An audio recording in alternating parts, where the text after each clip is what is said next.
Thank you, Mr. Chairman. I wanted to start with a question that I think will help illuminate the value of these broadcast agencies. We've talked about Belarus quite a bit as a current example. And I just wanted to ask Mr. Fly to confirm that RFE and Radio Svoboda, they're covering this crisis every single day, basically 24/7. Is that correct? Yes, yeah, and often, as I noted before, getting arrested while doing it. Right, and CNN isn't broadcasting 24/7 from Belarus. Fox News isn't. The Times isn't doing 12 stories a day on its front page, or any other major newspaper, right? So this is a unique service that the rest of the international media just does not have the resources to provide.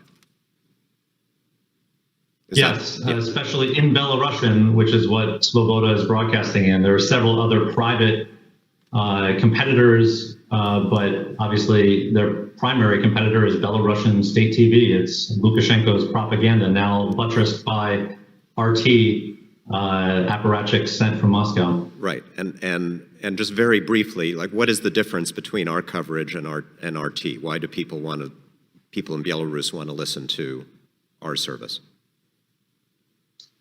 Because over decades, they've built confidence amongst the audience and respect, because they know Svoboda stands for truth. And there have even been videos during the protests of them seeing the Svoboda journalists covering the protests and the crowd starting to chant Svoboda, Svoboda. There's an emotional attachment to the brand. Well, it's that notion of truth, and I'll tell you a sort of a personal experience. I was born in Poland, and my family once told me the story in the 1960s, Polish state television, communist television, which showed these images of our civil rights protests in the American South, thinking that it would turn people against America because there's violence, people protesting for their rights being put down by riot police. And it had exactly the opposite effect, because actually seeing the truth about Americans being able to protest injustice convinced people in Poland that actually, this is a system we'd like to have in our country. And so this notion of telling the truth, whether the news about America is good or bad, being valuable to our interest, I think, is central to this discussion. Mr. Turner, I'm sure you're aware that Mr. Pak has a long-standing association with Steve Bannon.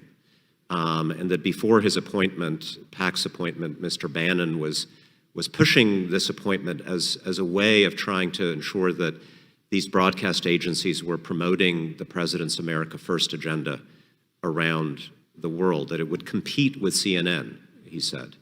Is that appropriate? And B, after Mr. Pak's arrival, did you see any sign that that was in fact his motivation? Thank you. It's certainly not appropriate. I think there have been windows into that.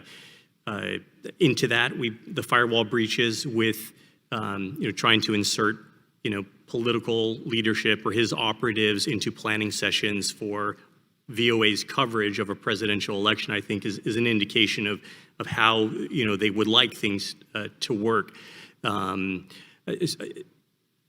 As of now, I think each of the grantees and VOA are showing what high quality reporting takes place there. They're excellent journalists, and they're standing strong. I know that many of them have been asked to compromise, and there's been lots of intimidation.